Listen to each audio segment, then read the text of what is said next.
২৪ জুলাই গণঅভ্যুত্থানে আওয়ামী সন্ত্রাসীদের গুলিতে প্রাণ হারান চট্টগ্রামের মোহাম্মদ ফারুক।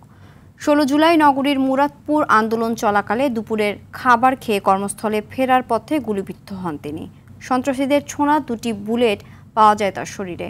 শহীদ ফারুকের মৃত্যুর পর অভাব অনটনে দিন কাটছে পরিবারের।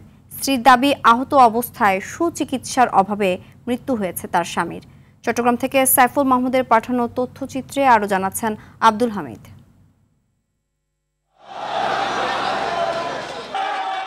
২০২৪ সালের ১৬ জুলাই বৈষম্য বিরোধী আন্দোলনে উত্তাল গোটা দেশ।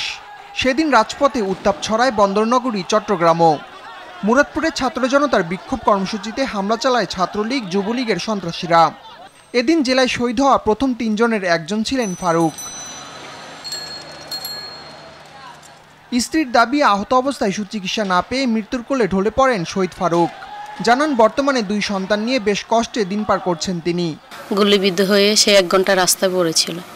গুলিগুলো দুইটা, একটা বুকে করছে, একটা পেটে পড়ছে। 2টা ছেলে মেয়ে পড়ালেখা করানো, শহরের বাড়িঘর, ঘর ভাড়া দেওয়া, তো সেই উপার্জনটা তো আর আমি পারতেছি না একটা মহিলা মানুষ করতে। 10 লক্ষ টাকা সঞ্চয় পত্র দিছে, ওনারা আমাদেরকে শুধু 50-50 করে ভাগ করে দিল। এটা শ্বশুর হচ্ছে একজন, ওনার ছেলে আরো 5টা আছে, ওনার 5টা ছেলে ওনারে চাইতে পারবে, আমার ছেলে মেয়েদেরকে কে চাবে?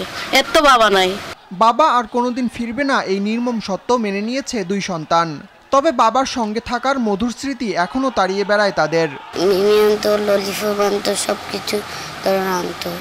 এখন তার বাবা নেই, এখন আর আনবে কি? আমার আব্বু প্রত্যেক দিন সন্ধ্যার সময় আসার সময় আমাদের জন্য চকলেট আনতো, অনেক কিছু আনতো। তারপর আমরা এখন তো আমার আব্বুকে ছাড়া থাকতে পারতেছি না, 1 বছর হয়ে গেছে। হত্যাকারীদের বিচারের পাশাপাশি সন্তানদের উন্নত ভবিষ্যতের নিশ্চয়তা দিতে সরকারের প্রতি অনুরোধ জানিয়েছে শহীদ ফারুকের স্বজন ও এলাকাবাসী। আব্দুল হামিদ, RTV।